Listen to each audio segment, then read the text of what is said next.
ನಿಮ್ಮೆಲ್ಲರಿಗೂ ಕೂಡ ನಿಮ್ಮದೇ ಆಗಿರ್ತಕ್ಕಂಥ ಯೂಟ್ಯೂಬ್ ಚಾನಲ್ ಸ್ಟಡಿ ವಿತ್ ಪರಶುರಾಮ್ಗೆ ಸ್ವಾಗತ ಅಂತ ಹೇಳ್ತಾ second PUC Kannada annual exam ಬಂದುಬಿಟ್ಟು 28/2/2026 ನಡೀತಾ ಇದೆ. ಓಕೆನಾ. ಅದಕ್ಕಾಗಿ ನಾವು ಸ್ಕೋರಿಂಗ್ ಪ್ಯಾಕೇಜನ್ನು 80 ಅಂಕಗಳದ್ದು ಆ್ಯಸ್ ಪರ್ ಬ್ಲೂ ಪ್ರಿಂಟ್ ಪ್ರಕಾರ ನಿಮಗೆ ಕೊಡ್ತಾ ಇದ್ದೀವಿ. ಇದು ಫಸ್ಟ್ ಪಾರ್ಟ್ ವಿಡಿಯೋ. ಈ ಪಾರ್ಟಲ್ಲಿ ಪದ್ಯಭಾಗದಿಂದ ಬರ್ತಕ್ಕಂಥ 10 1 ಅಂಕದ ಪ್ರಶ್ನೆಗಳಿದಾವಲ್ಲ ಕಂಪ್ಲೀಟಾಗಿ ಕವರ್ ಮಾಡಿದ್ದೀನಿ. ಕಡೆ ತಕ್ಕ ನೋಡಿ 10 ಮಾರ್ಕ್ಸ್ ನಿಮಗೆ ಫಿಕ್ಸ್ ಆಗಿ ಸಿಗ್ತದೆ. ಮುಂದಿನ ಒಂದು ವಿಡಿಯೋದಲ್ಲಿ ಗದ್ಯ ಭಾಗದ 7 ಇದ್ದಾವೆ 1 ಅಂಕದಲ್ಲಿ ಬರ್ತಕ್ಕಂಥ ಪ್ರಶ್ನೆಗಳು, ಅದನ್ನು ಕವರ್ ಮಾಡ್ತೀನಿ. ಇದೇ ಥರದ ಎಲ್ಲ ವಿಷಯಗಳನ್ನು ಕೂಡ ನಾವು ನಿಮಗೆ ಸ್ಕೋರ್ ಪ್ಯಾಕೇಜ್ಗಳನ್ನು ಕೊಡ್ತಾ ಇದ್ದೀವಿ. ಖಂಡಿತವಾಗಿ ಕುಂತ್ಕೊಂಡು ನೋಡಿಕೊಂಡು ಪ್ರಾಕ್ಟೀಸ್ ಮಾಡಿ. ಸೊ ಒಳ್ಳೆಯ ಅಂಕಗಳು ನಿಮಗೆ ಸಿಗ್ತವೆ. ಲೈಕ್ ಶೇರ್ ಮತ್ತು ಸಬ್ಸ್ಕ್ರೈಬ್ ಮಾಡೋದನ್ನು ಮಾತ್ರ ಮರೆಯದಿರಿ ಅಂತ ಹೇಳ್ತಾ ಕಮೆಂಟ್ ಪಕ್ಕ ಹೈಪ್ ಇದೆ, ಹೈಪನ್ನು ಸಹಿತ ಒತ್ತಿ. ಎಸ್, ರಾವಣನ ಎದುರು ಪ್ರತ್ಯಕ್ಷವಾದ ವಿದ್ಯಾದೇವತೆ ಯಾವುದು? ಬಹುರೂಪಿಣಿ. ಲಕ್ಷ್ಮೀಧರ ಎಂದರೆ ಯಾರು? ಲಕ್ಷ್ಮಣ.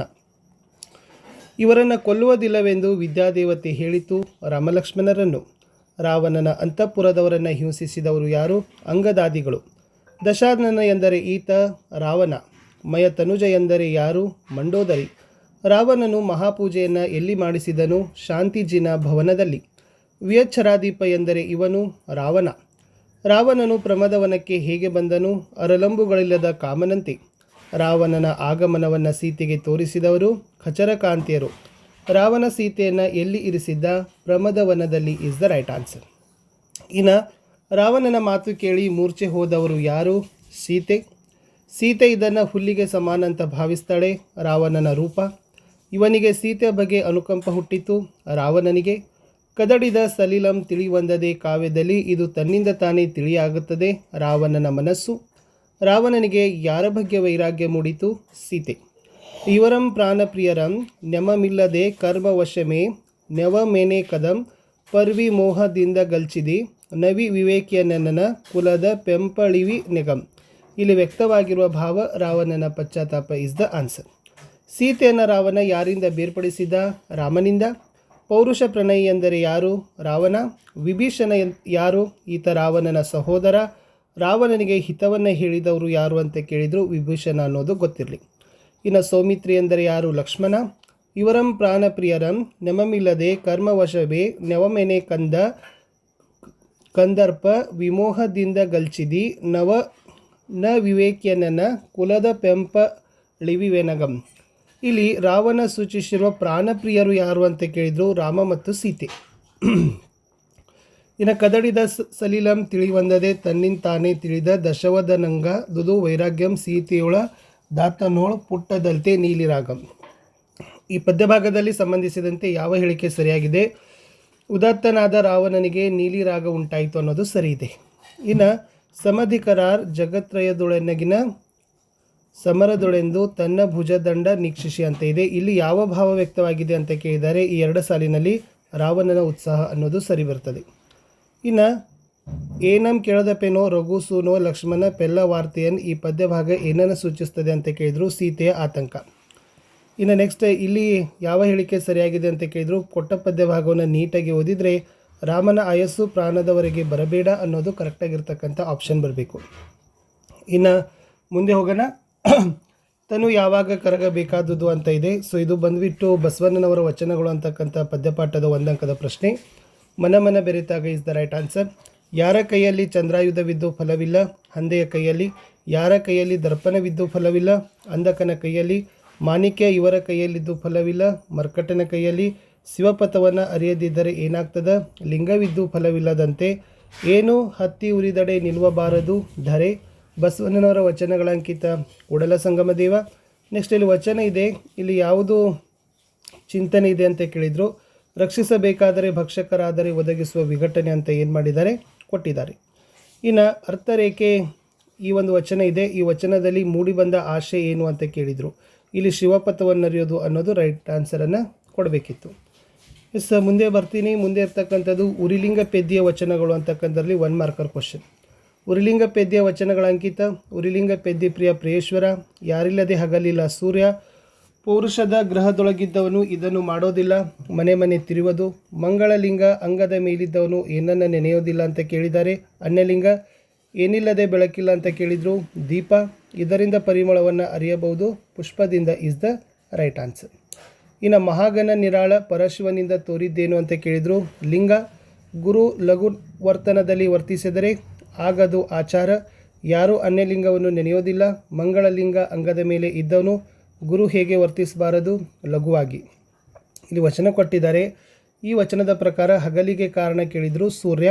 ಇಲ್ಲಿ ಒಂದು ಕೊಟ್ಟಿದ್ದಾರೆ. ಈ ವಚನದನ್ವಯ ಯಾರು ಮನೆಯನ್ನು ತೀರೇನು ಅಂತ ಕೇಳಿದ್ರು ಪುರುಷದ ಗ್ರಹದೊಳಗಿದ್ದನು ಅನ್ನೋದು ಸರಿಯಾದ ಉತ್ತರವನ್ನು ಕೊಡಬೇಕು. ಮುಂದೆ ನೋಡೋಣ. ಎಸ್, ಪುರುಷನ ಜ್ಞಾನ ಸಂಪಾದಿಸಿದ ಮೇಲೆ ಹೀಗಾಗ್ತಾನೆ ಅಂತ ಕೇಳಿದ್ದಾರೆ. ಸರ್ವಜ್ಞ. ಹಲವು ಹಳ್ಳಗಳ ಸೇರಿ ಏನಾಗ್ತದೆ? ಸಮುದ್ರ ಆಗ್ತದೆ.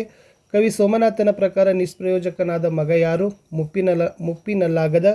ಯಾವ ಸಮಯದಲ್ಲಿ ಮಳೆ ಬಂದರೆ ಪ್ರಯೋಜನವಿಲ್ಲ? ಪೈರು ಒಣಗಿದ ಮೇಲೆ. ಹಾಗೆಯನ್ನು ಈ ರೀತಿ ಉಪೇಕ್ಷಿಸಬಾರದು ಬಾಲಕನೆಂದು. ಬಂಡೆಯನ್ನು ಯಾವುದರಿಂದ ಮಾತ್ರವೇ ಸೀಳಬಹುದು? ಚಾಣ. ಇದನ್ನು ಬಲ್ಲವನು ವೀರನಾಗಲು ಸಾಧ್ಯ. ಇರಿಯಲು. ರಾಜನಾಗಲು ಏನನ್ನು ತೊರೆದಿರಬೇಕು? ಕೋಪ is the right answer.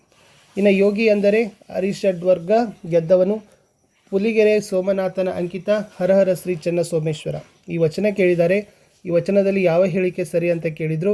So ಪೈರು ಒಣಗುತ್ತಿರುವ ಕಾಲದಲ್ಲಿ ಬಾರದಿರುವ ಮಳೆ ನಿಷ್ಪ್ರಯೋಜಕ. ಅಂದಮೇಲೆ ಇಲ್ಲಿ ಕೇಳಿದರು. ಈ ಒಂದು ವಚನದಲ್ಲಿರ್ತಕ್ಕಂಥ ಭಾವ ಕೇಳಿದ್ದಾರೆ. ಚಿಕ್ಕದೆಂದು ಯಾವುದನ್ನು ಉಪೇಕ್ಷಿಸಬಾರದು ಈಸ್ ದಿ ರೈಟ್ ಆನ್ಸರ್. ಇನ್ನು ತೆರಬಲ್ಲ ಪೊರ್ನೆ ಎಪ್ಪುದೈ ಈ ಸಾಲಿನ ಅರ್ಥ ಕೇಳಿದರು. ತನ್ನ ಕೈಯಿಂದ ದಂಡ ತೆರಬಲ್ಲ ಸಾಮರ್ಥ್ಯ ಇರುವವರು ಜವಾಬ್ದಾರಿ ಹೊಂದಬೇಕು ಅನ್ನೋದು ಉತ್ತರವನ್ನು ಬರಬೇಕು. ಓಕೆನಾ. ಇದು ಪಗಯಂ ಬಾಲಕನೆಂಬರೆ 2 ಅಂಕಗಳಿದ್ದಾವೆ. ಸೊ ಚೆನ್ನಾಗಿ ನೋಡ್ಕೊಡ್ರಿ. ಇನ್ನು ನೆಕ್ಸ್ಟ್ ಇದಾದ ನಂತರ ಬರೋದೇ ಜಾಲಿಯ ಮರದಂತೆ. ಇಲ್ಲಿನೂ ಕೂಡ 2 ಅಂಕ ಇದ್ದಾವೆ ನಿಮಗೆ. 1 ಮಾರ್ಕ್ಸಿನ 2 ಕ್ವಶನ್ಸ್. ಜಾಲಿಯ ಮರದಂತಿರುವವರು ದುರ್ಜನರು. ಧರೆಯೊಳಗೆ ದುರ್ಜನರು ಈ ರೀತಿ ಇದ್ದಾರೆ. ಜಾಲಿಯ ಮರದಂತೆ. ಜಾಲಿಯ ಮರ ಯಾರಿಗೆ ನೆರಳು ಕೊಡೋದಿಲ್ಲ? ಬಿಸಿಲಲ್ಲಿ ಬಳಲಿ ಬಂದವರಿಗೆ. ಜಾಲಿಯ ಮರ ಇವರಿಗೆ ಹಣ್ಣು ಕೊಡೋದಿಲ್ಲ? ಹಸಿದು ಬಂದವರಿಗೆ. ಜಾಲಿಯಲ್ಲಿ ಇದರ ವಾಸನೆ ಇಲ್ಲ. ಕುಸುಮ. ಜಾಲಿಯ ರಸಸ್ವಾದ ಹೇಗಿರ್ತದೆ? ವಿಷದಂತೆ. ದುರ್ಗಂಧ ಬಿಡದಿರುವುದು ಯಾವುದು? ಊರಹಂದಿ. ತತ್ವಜ್ಞಾನ ಕೇಳದವರು ಯಾರು? ಘೋರಪಾಪಿಗಳು. ಘೋರಪಾಪಿ ಇದನ್ನು ಬಿಡುವುದಿಲ್ಲ. ಕ್ರೂರ ಕರ್ಮವನ್ನು ಇಸ್ ದ ರೈಟ್ ಆನ್ಸರ್. ಇನ್ನು ದುರ್ಜನರ ಇಂಥ ಮಾತಿಗೆ ಕೊನೆಯಿಲ್ಲವೆಂದು ಪುರಂದರದಾಸರು ಹೇಳಿದ್ದಾರೆ. ಭಿನ್ನಾನದ ಮಾತಿಗೆ. ಜಾಲಿಯ ಮುಳ್ಳು ಹೀಗೆ ಆವರಿಸ್ತದೆ ಮೂಲಾಗ್ರ ಪರ್ಯಂತ. ಪುರಂದರದಾಸರ ಕೀರ್ತನೆಗಳ ಅಂಕಿತ ಪುರಂದರ ವಿಠಲ. ಇಲ್ಲೊಂದು ವಚನ ಇದೆ. ಸೊ ವಚನದಲ್ಲಿ ಯಾವುದೂ ಇರೋದಿಲ್ಲ ಅಂತ ಕೇಳಿದರು. ಜಾಲಿಯ ಮರದಲ್ಲಿ ಹಸಿದು ಬಂದವರಿಗೆ ಡ್ಯಾಶ್ ಇರೋದಿಲ್ಲ, ಹಣ್ಣು. ಆಮೇಲೆ ಇಲ್ಲಿ ಈ ಪುರಂದಾಸರು ಕೀರ್ತನೆಯಲ್ಲಿ ಕುನ್ನಿ ಮಾನವರು ಎಂದು ಯಾರನ್ನು ಕರೆದಿದ್ದಾರೆ? ಭಿನ್ನಾನದ ಮಾತಾಡುವವರನ್ನು. ಇನ್ನು ಊರಹಂದಿಗೆ ಷಡ್ರಾಸ್ನಾನವನ್ನಿಕ್ಕಲು ನಾರುವ ದುರ್ಗಂಧ ಬಿಡವಿಲ್ಲದೆ. ಇಲ್ಲಿ ಷಡ್ರಾಸ್ನಾನ ಅಂದರೆ ಏನಂತ ಕೇಳಿದರೆ 6 ರೀತಿಯ ಆಹಾರದ ರುಚಿಗಳು ಅನ್ನೋದು ಸರಿಯಾದ ಉತ್ತರವನ್ನು ಕೊಡಬೇಕಿತ್ತು. ಇನ್ನು ನೆಕ್ಸ್ಟ್ ಬೆಳಗು ಜಾವಕ್ಕೆ ಬರೋಣ. ಸೊ ಇಲ್ಲಿ ಯಾವೆಲ್ಲ ಕೇಳಿದ್ದಾರೆ ನೋಡಿ. ಇಲ್ಲಿನೂ ಕೂಡ ನಿಮಗೆ 1 ಅಂಕದ ಪ್ರಶ್ನೆ ಗ್ಯಾರಂಟಿ ಬರ್ತದೆ. ಜೇನ್ನೊನದ ಹೆದೆಗೆ ಹೂಬಾನ ಹೂಡಿದವನು ಮಾರ. ಇದನ್ನು ಕವಿ ಬೇಟೆಗಾರ ಅಂದಿದ್ದಾನೆ. ಬೆಳಕು. ಜಗ ಯಾವುದಕ್ಕೆ ಸೋತಿದೆ? ಎಳನಗೆಗೆ. ಹಸುನಿದ್ದೆ ಸಾಕು ಎಂದು ಕವಿ ಯಾರಿಗೆ ಹೇಳಿದ್ದಾರೆ? ಮಕ್ಕಳಿಗೆ. ಇದಕ್ಕೆ ಸೆಳೆವಿದೆ ಎಂದು ಕವಿ ಹೇಳುತ್ತಾನೆ. ಜೀವನದ ನದಿಗೆ ಇಸ್ ದ ರೈಟ್ ಆನ್ಸರ್. ಇನ್ನು ಕ್ಷಣ ಉರುಳಿದ ಮೇಲೆ ಏನು ಬರುತ್ತದೆಂದು ಕವಿ ಹೇಳಿದ್ದಾನೆ? ಮರಣ. ಕವಿ ಪ್ರಕಾರ ಯಾವುದು ಮತ್ತೆ ಚಿಗುರುತ್ತದೆ? ಮರ. ಇದು ಚಿಂತನದಿ ಮುಳುಗಿರಲಿ ಅಂತ ಕವಿ ಹೇಳ್ತಾನೆ. ಮುಪ್ಪು ಇಸ್ ದ ರೈಟ್ ಆನ್ಸರ್. ಇನ್ನು ತಡವೇಕೆ ಪಾನ ಕೇಳಿ ಮೊದಲಾಗಲೀಗ ಅಂಗಡಿಯ ಕದವ ಈ ಕ್ಷಣಕ್ಕೆ ತೆರೆಯ ಹೇಳಿ ಎಂಬಲ್ಲಿ ಅಂಗಡಿಯ ಕದ ತೆರೆಯುವುದೆಂದರೆ ಕೇಳಿದರು ಬದುಕು ಎಂಬ ವ್ಯಾಪಾರವನ್ನು ದುಡಿಸಿಕೊಳ್ಳೋದು. ಇನ್ನು ನೆಕ್ಸ್ಟ್ ಈ ಸಾಲಿನ ತಿರುಳು ಅಂತ ಕೇಳಿದ್ದಾರೆ. ಸೊ ಏನಿದೆ?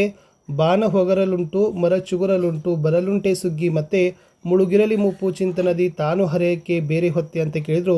ಪ್ರಕೃತಿಯದು ಚಕ್ರಾಕಾರದ ಚಲನೆ, ಜೀವನವೆಂಬುದು ನದಿಮುಖ ಚಲನೆ ಅನ್ನೋದು ಸರಿಯಾದ ಉತ್ತರವನ್ನು ಕೊಡಬೇಕಿತ್ತು. ಇನ್ನು ನೆಕ್ಸ್ಟ್ ಮುಂದೆ ಹೋಗೋಣ. ಮತ್ತೆ ಶಿಲುಬೆಗೆ ಏರಿದ್ದಾನೆ ಅಂತಕ್ಕಂಥ ಪದ್ಯ ಪಾಠ ಇದೆ. ಕ್ರಿಸ್ಮಸ್ ಪ್ಲಾಸ್ಟಿಕ್ ನಕಲಿನ ಕುಬ್ಜತೆಗೆ ಈ ರೂಪ ಕರುಣಿಸಿದೆ ಗಿಡದ. ಕ್ರಿಸ್ಮಸ್ ಸಂದರ್ಭದಲ್ಲಿ ಹತ್ತಿ ಈ ಕೆಲಸ ಮಾಡಿದೆ ಮಂಜಿನ. ಶಿಲುಬೆ ಏರಿದ್ದು ಇವರು ಜೀಸಸ್ನ ಎಡಬಲದಲ್ಲಿ ಇವರನ್ನು ತೂಗಿ ಸನ್ಮಾನಿಸಲಾಗಿದೆ ಕೊಲೆಗಾರ. ಜೀಸಸ್ನ ಮುಖಮುದ್ರೆ ಯಾತನೆಯಲ್ಲೂ ಇದನ್ನು ನುಡಿಯುವಂತಿದೆ ಒಳ್ಳೆ ಮಾತು ಇಸ್ ದಿ ರೈಟ್ ಆನ್ಸರ್. ಇನ್ನು ಜೀಸಸ್ನ ಶಿಲುಬೆಗೇರಿಸಿದವರು ಯಾರ ವಕಾಲತನ್ನು ನಡೆಸಿದ್ದರು? ಬರಬ್ಬನ. ದೈವಿ ರಾಜ್ಯ ಬಂದೇ ತೀರುತ್ತದೆ ಎಂಬ ಭರವಸೆಯಲ್ಲಿರುವನು ಜೀಸಸ್. ಕವಿ ಪ್ರಕಾರ ನಮ್ಮ ಕಣ್ಬೆಳಕನ್ನು ಇಲ್ಲಿ ಕೆತ್ತಿಸಲಾಗಿದೆ ಬಂದಿಖಾನೆಯಲ್ಲಿ.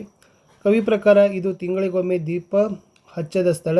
ದಲಿತರ ಸೋಗೆ ಬಿಲ ಇಸ್ ದ ಆನ್ಸರ್. ಇನ್ನು ಇವರ ಕಂಬನಿಯನ್ನು ನಡೆಸಿ ಜೀಸಸ್ ಶಿಲುಬೆ ಏರಿದ್ದಾನೆ ಶೋಷಿತರ. ಯಾತನೆಗೂ ನಲ್ವಾತನೆ ನುಡಿಯುವ ಮುಖಮುದ್ರೆ ಈ ಸಾಲಿನಲ್ಲಿ ವ್ಯಕ್ತವಾಗಿರೋ ಭಾವ ಕೇಳಿದ್ರು ಸಾವಿನ ಸಂಕಟವನ್ನು ಮೀರಿದ ಪ್ರೀತಿ ಇಸ್ ದ ಆನ್ಸರ್. ನೆಕ್ಸ್ಟ್ ಇಲ್ಲಿ ಪದ್ಯದ ಸಾಲುಗಳನ್ನು ಕೊಟ್ಟಿದ್ರು. ಏನು ಸಮರ್ಥಿಸುತ್ತದೆ ಅಂತ ಹೇಳಿದರೆ ಕ್ರೌರ್ಯ ಮತ್ತು ಹಿಂಸೆಯ ನಿರಂತರತೆ. ಸೊ ಇದರಲ್ಲಿ ಯಾವ ಸಾಲುಗಳು ಪೂರಕ ಅಂತ ಕೊಟ್ಟಿದ್ದಾರೆ. ಹಿಂಸೆ ಎದುರು ಪ್ರೀತಿಯನ್ನು ಬಿತ್ತುತ್ತೇನೆ ಅನ್ನೋದು ಸರಿಯಾದ ಉತ್ತರವನ್ನು ಇತ್ತು. ಇಷ್ಟು ಶಿಲುಬೆ ಇರುತ್ತೇನಿತ್ತು. ಇನ್ನು ಹೋಗೋಣ ಹತ್ತಿ ಚಿತ್ತ ಮತ್ತು ಅಂತಕ್ಕಂಥದ್ದು. ಎಸ್, ಹಣತೆಯಲ್ಲಿ ಹೊಸದು ಬತ್ತಿಯಾಗಿರೋದು ಇದು ಹತ್ತಿ. ಎಣ್ಣೆಯಲ್ಲಿ ನೆನೆದ ಬತ್ತಿ ಹೀಗೆ ಕಾಣುತ್ತದೆ, ಮಿಂದು ಮುಡಿಯಿಟ್ಟ ಭಕ್ತನಂತೆ. ಚಿತ್ತವನ್ನು ಇದಕ್ಕೆ ಹೋಲಿಸಲಾಗಿದೆ, ಉರಿಯುವ ಬತ್ತಿಗೆ. ಜೊಗದಳು ಸದ್ದಿಲ್ಲದೆ ಸಾಗುತ್ತಿರುವುದು ಇನ್ನು ಮಾಗುವ ಜೀವದ ಪಯಣ ಇಸ್ ದ ರೈಟ್ ಆನ್ಸರ್. ಅನಾಥ ಭಾವವನ್ನು ಸೂಚಿಸೋ ಪದ ಅಮ್ಮನಿದ್ದು ಬಾಟಲಿನ ಹಾಲಿಗೆ ಬಾಯಿ ದೊಡ್ಡುವುದು. ನಿದ್ದೆ ತಿಳಿದಿದ್ದು ಎದ್ದದ್ದು ಇದು ಮಗು. ತೈಲ ತೀರಿದ್ದು ಹೀಗೆ ತಿಳಿಯುತ್ತದೆ ದೀಪ ಆರಿದ ಮೇಲೆ. ವ್ಯರ್ಥವಲ್ಲದ ಕೆಲಸ ಇದು ಬತ್ತಿ ಹೊಸೆಯುವ ಕೆಲಸ. ಹತ್ತಿಯ ಬೀಜಕ್ಕೆ ಇದು ತಪ್ಪದ ಕರ್ಮ, ಬೆಣ್ಣೆಯಾಗೋದು ಇಸ್ ದ ರೈಟ್ ಆನ್ಸರ್. ಇನ್ನು ಲಾಸ್ಟ್ ಹೋಗೋಣ. ಎಸ್, ಅದು ಒಮ್ಮೆ ನಗುತ್ತೇವೆ ಅಂತಕ್ಕಂಥ ಪದ್ಯ. ದನಗಳಿಗೆ ಇದಿಲ್ಲ ಮೇವಿಲ್ಲ, ಜನರಿಗೆ ಇದಕ್ಕೆ ಗತಿ ಇಲ್ಲ ನೀರಿಗೆ. ನನ್ನವರು ಇದನ್ನು ಕಿತ್ತು ತಿನ್ನುತ್ತಿದ್ದಾರೆ ಸತ್ತ ದನಗಳನ್ನು. ಕವಯಿತ್ರಿ ಇವರಿಗೆ ಮೊರೆ ಇಡುತ್ತಾರೆ ಎಂದೂ ನಂಬಿರದ ದೇವರಿಗೆ. ಕವಯಿತ್ರಿ ಯಾವುದಕ್ಕೆ ಧಿಕ್ಕಾರವಿರಲಿ ಎನ್ನುತ್ತಾರೆ ದೀನ ದಲಿತತನಕ್ಕೆ. ಕವಯಿತ್ರಿ ಏನನ್ನು ಅಪೋಷಣ ಮಾಡುತ್ತೇವೆ ಎನ್ನುತ್ತಾರೆ ನನ್ನವರ ದಾರಿದ್ರ್ಯವನ್ನು. ಜನರನ್ನು ಇದರಿಂದ ಪಾರು ಮಾಡುತ್ತೇನೆಂದು ಕವಿ ಹೇಳ್ತಾರೆ ಹೊಗೆಯಿಂದ ಇಸ್ ದ ಆನ್ಸರ್. ದನಗಳಿಗೆ ಮೇವಿಲ್ಲ, ಜನಗಳಿಗೆ ನೀರಿಲ್ಲ, ಗಂಜಿಗೂ ಗತಿ ಇಲ್ಲ. ಇಲ್ಲಿ ಏನು ಭಾವ ಇದೆ ಅಂದರೆ ಶೋಷಣೆಯ ತೀವ್ರತೆ. ನನ್ನವರನ್ನು, ನನ್ನ ಪ್ರೀತಿಯ ಜನರನ್ನು, ಎಲ್ಲರೂ ನಾನೇ ಆದವರನ್ನು ನಾನು ನಗಿಸುತ್ತೇನೆ, ಧಗೆಯಿಂದ ಹೊರನುಗಿಸುತ್ತೇನೆ. ಇಲ್ಲಿ ಏನು ಅಭಿವ್ಯಕ್ತವಾಗಿದೆ ಅಂತ ಕೇಳಿದ್ರು ಕವಯಿತ್ರಿಯ ಆಶಾವಾದ ಇಸ್ ದ ರೈಟ್ ಆನ್ಸರ್. ಇನ್ನು ಯಾವೆಲ್ಲ ನಿಮಗೆ ಪದ್ಯಪಾಠದಿಂದ ಬರ್ತಕ್ಕಂಥ ಮೋಸ್ಟ್ ಇಂಪಾರ್ಟೆಂಟ್ ಹೊಂದಿಸಿ ಬರೆಯಿರಿ ನೋಡೋಣ. ಎಸ್, ಫಸ್ಟ್ ಒನ್, ನಾಗಚಂದ್ರನ ಜೊತೆ ಏನು ಮಾಡಬೇಕು? ಕದಡಿದ ಸಲೀಲಂ ತಿಳಿವಂದದೆ. ಪಗೆಯಂ ಬಾಲಕನೆಂಬರ ಜೊತೆ 6 ಶತಕ ಅಂತ ಇದೆ. ಈ ಏನಿದೆ? ಬೆಳಗು ಜಾವ 4 ಮುಕ್ತಕಂಠ ಇದೆ. ಈ ಟಿ ಯಲ್ಲಪ್ಪ ಇದೆ. ಎಸ್, ಹತ್ತಿ ಚಿತ್ತ ಮತ್ತು ಅಂತ ಇದೆ. ಒಮ್ಮೆ ನಗುತ್ತೇವೆ ಅಂತ ಇದೆ. Sukanya Maruti is the answer. ಇನ್ನು ಉರಿಲಿಂಗ ಪದ್ಯ ಅಂತಂದರೆ ವಚನಗಳು ಅಂತ ಇದೆ. ನೆಕ್ಸ್ಟ್ ಕರ್ನಾಟಕ ಭಾರತ ಕಥಾಮಂಜರಿ ಜೊತೆ ಕುಮಾರವ್ಯಾಸ ಇದೆ. ಹಬ್ಬಲಿ ಅವರ ರಸಬಳ್ಳಿಯ ಜೊತೆಗೆ ಜನಪದ ಇದೆ. ಮುಂಬೈ ಜಾತಕದ ಜೊತೆ ತೆರೆದ ದಾರಿ ಇದೆ. KS ನಿಸ್ಸಾರ್ ಅಹಮದ್ದು ಶಿಲುಬೆ ಏರಿದ್ದಾನೆ ಅನ್ನೋದು ಹೊಂದಿಸಿ ಬರೆದಿದ್ದಾರೆ. ನೆಕ್ಸ್ಟ್ ಜೋಡಿ ನೋಡೋಣ. ಚಂಪು ಅಂತ ಕೇಳಿದ್ದಾರೆ. ಸೊ ಇದು ಬಂದುಬಿಟ್ಟು ನಾಗಚಂದ್ರ. ಇನ್ನು ಬಸವಣ್ಣನವರು ಕೇಳಿದರು ಕೂಡಲ ಸಂಗಮ ದೇವ. ಜಾಲಿಯ ಮರದಂತೆ ಪುರಂದರದಾಸರು.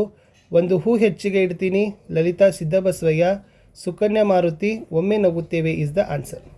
ಇನ್ನು ಕದಡಿದ ಸಲೀಲಂ ತಿಳಿವಂದದೆ ಅಂತ ಕೇಳಿದರು. ಸೊ ಇದ್ರ ಜೊತೆ ಯಾವುದು ಕರೆಕ್ಟ್ ಆಗ್ತದೆ ಅಂತ ಕೇಳಿದ್ದಾರೆ. ಸೊ 4th ಇದೆ Pampa Ramayana is the right answer. ಇನ್ನು ಪುಲಿಗೆರೆ ಸೋಮನಾಥ ಅಂತ ಇದೆ. ಪಗೆಯಂ ಬಾಲಕನೆಂಬರೆ ಅಂತ ಇತ್ತು. ದರ ಬೇಂದ್ರೆ ಇದೆ. ಬೆಳಗು ಜಾವ. GS ಶಿವರುದ್ರಪ್ಪ. ಮುಂಬೈ ಜಾತಕ. ಶಿಲುಬೆ ಏರಿದ್ದಾನೆ KS ನಿಸಾರ್ ಅಹಮದ್. ತುಂಬ ಇಂಪಾರ್ಟೆಂಟ್ ಇದೆ, ಪ್ರಾಕ್ಟೀಸ್ ಮಾಡಿಕೊಡ್ರಿ. ಉರಿಲಿಂಗ ಪೆದ್ದಿ ಪ್ರಿಯ ವಿಶ್ವೇಶ್ವರ. ಇನ್ನೂ ಹುಟ್ಟದೇ ಇರಲಿ ನಾರಿಯರೆನವಲು. ಎಸ್, ಅದು ಬಂದುಬಿಟ್ಟು 4 ಷಟ್ಪದಿ. ಪುಲಿಗೆರೆ ಸೋಮನಾಥನ ಜೊತೆಗೆ ಜೋಡಿ ಆಗಬೇಕಾಗಿತ್ತು ಹರಹರ ಶ್ರೀ ಚನ್ನ ಸೋಮೇಶ್ವರ. ಹಬ್ಬಲಿ ಅವರ ರಸಬಳ್ಳಿ ತ್ರಿಪದಿ ಇದೆ. ಹತ್ತಿ ಚಿತ್ತ ಮತ್ತು ಅನ್ನೋದು ಚಿಟ್ಟೆ ಮತ್ತು ಜೀವಯಾನ ಅಂತ ಇದೆ. ನೆಕ್ಸ್ಟ್ ಬಸವಣ್ಣ ಕೂಡಲ ಸಂಗಮ ದೇವ. ಕುಮಾರವ್ಯಾಸ ಭಾರತ. ಜಾಲಿಯ ಮರದಂತೆ ಕೀರ್ತನೆ. ಲಲಿತಾ ಸಿದ್ದಬಸವಯ್ಯ. ಒಂದು ಹೂ ಹೆಚ್ಚಿಗೆ ಇಡ್ತೀನಿ. ಒಮ್ಮೆ ನಗುತ್ತೇವೆ ನಾನೆಂಬ ಮಾಯೆ. ಇನ್ನು ಮುಂದಿನ ಜೋಡಿ ಕುಮಾರವ್ಯಾಸ ಇತ್ತು. ಸೊ ಕರ್ನಾಟಕ ಭಾರತ ಕಥಾಮಂಜರಿ. ಪುರಂದರದಾಸರು. ಪುರಂದರ ವಿಠಲ. ಒಂದು ಹೂ ಹೆಚ್ಚಿಗೆ ಇಡ್ತೀನಿ. ಲಲಿತಾ ಸಿದ್ದಬಸವಯ್ಯ. ಹತ್ತಿ ಚಿತ್ತ ಮತ್ತು ಟಿ ಯಲ್ಲಪ್ಪ.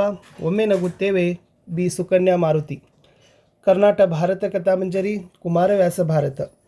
ಪುರಂದರದಾಸರು. ಕೀರ್ತನೆ. ಲಲಿತಾ ಸಿದ್ದಬಸವಯ್ಯ. ಒಂದು ಹೂ ಹೆಚ್ಚಿಗೆ ಇಡ್ತೀನಿ. ಟಿ ಯಲ್ಲಪ್ಪ. ಚಿಟ್ಟೆ ಮತ್ತು ಜೀವಯಾನ.